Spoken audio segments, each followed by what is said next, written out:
بسم الله الرحمن الرحيم. يهل علينا بعد أيام شهر رمضان المبارك، ما أزكاه وأنداه من شهر عظيم، فيه تضاعف الحسنات وتغفر الزلات وتفتح أبواب الجنان وتغلق أبواب النيران. فحري بنا أن نهيئ أنفسنا وجوارحنا وقلوبنا لاستقبال هذا الشهر الكريم ونعد العدة لذلك على أكمل وجه. أختي المسلمة، إذا أردت أن تتعرفي كيف تستعدي لشهر رمضان تابعيني في هذه الحلقة.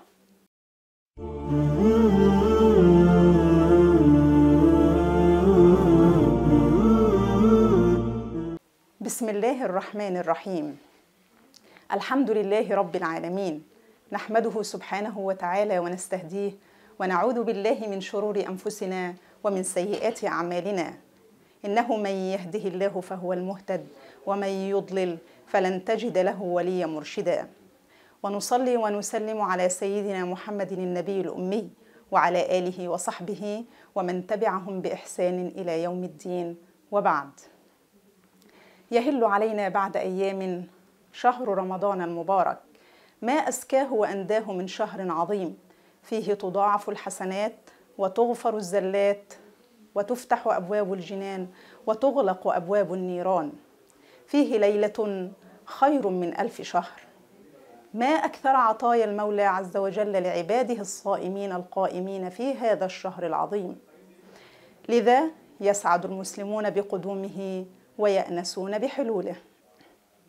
فحري بنا أن نهيئ أنفسنا وجوارحنا وقلوبنا للاستعداد لهذا الشهر العظيم ونعد العدة لذلك على أكمل وجه، لا سيما نحن نساء، وذلك لأن كثيرا من الأمهات والأخوات والزوجات يحرمن كثيرا من الخير في رمضان بسبب انشغالهن في أعباء المنزل وفي أمور الطبخ والمطبخ، فما يكاد ينتهي هذا الشهر العظيم إلا وتجد المرأة نفسها قد فاتها قدرا كبيرا من العبادات والطاعات ولم تشعر بروحانيات هذا الشهر الكريم. لذا أذكرك أختي المسلمة بفضل هذا الشهر الكريم وفضل صيامه وقيامه. قال صلى الله عليه وسلم: من صام رمضان إيمانا واحتسابا غفر له ما تقدم من ذنبه. وقال صلى الله عليه وسلم أيضا: إذا كان أول ليلة من رمضان صفدت الشياطين ومردت الجن وغلقت أبواب النيران فلم يفتح منها باب، وفتحت أبواب الجنة فلم يغلق منها باب، وينادي منادي: يا باغي الخير أقبل ويا باغي الشر أقصر، ولله عتقاء من النار، وذلك في كل ليلة من رمضان. فحاولي أختي المسلمة أن تستعدي استعدادا كاملا لهذا الشهر الكريم، وذلك حتى لا تحرمي الخير فيه، وذلك من خلال عدة أمور.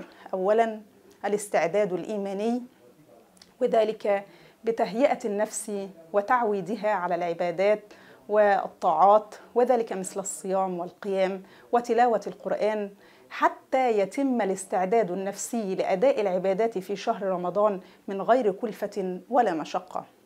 ويعتبر شهر شعبان أفضل فرصة لتعويد النفس على العبادات والطاعات، فحاولي أن تكثري من الصيام في هذا الشهر الكريم اقتداء بالمصطفى صلى الله عليه وسلم. فقد أخبرتنا أمنا السيدة عائشة رضي الله عنها أن النبي صلى الله عليه وسلم كان يصوم في شعبان أكثر من أي شهر، فكانت تقول: كان يصوم شعبان كله، كان يصوم شعبان إلا قليلا.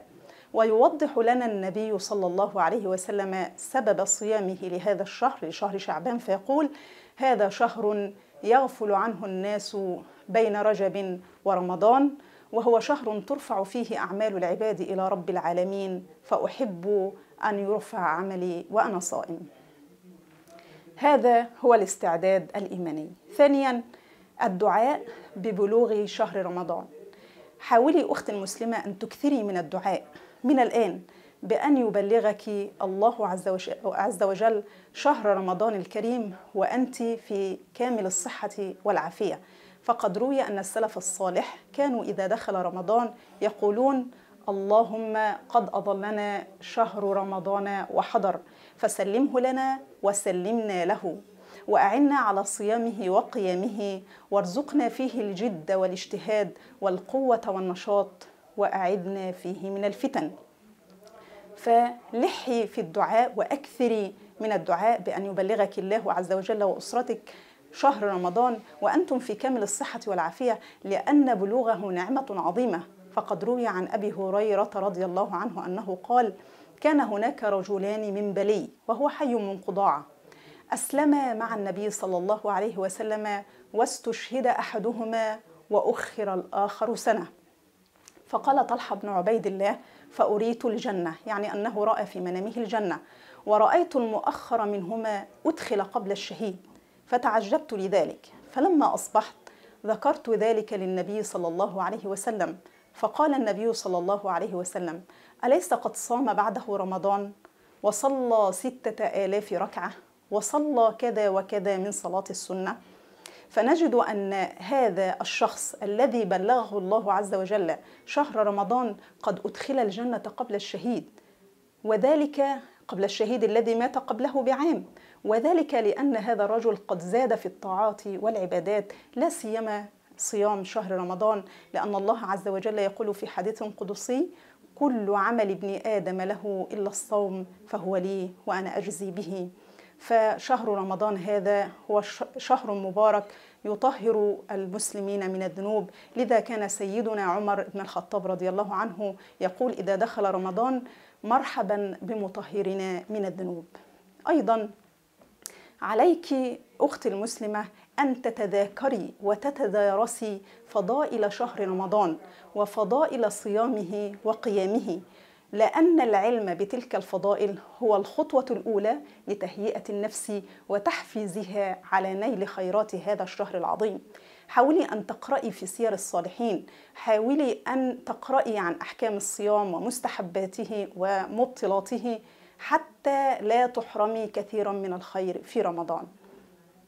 أيضا من أهم استعدادات المرأة، لا بد أن تعود المرأة نفسها من الآن وتدرب نفسها على النوافل، وأن تجعل لنفسها وردا من القراءة والذكر والصدقة ولو بشيء يسير، وذلك لأن أمهات المؤمنين كانوا يتصدقون في كل شهور السنة، خاصة في شهر رمضان. فما اشتهرت بالصدقة السيدة زينب بنت جحش اشتهرت بالصدقة، وكانت تجيد دبغ الجلود، وكانت تجيد صناعة بعض الأشياء ثم تتصدق بثمنها على الفقراء والمساكين، خاصة في شهر رمضان.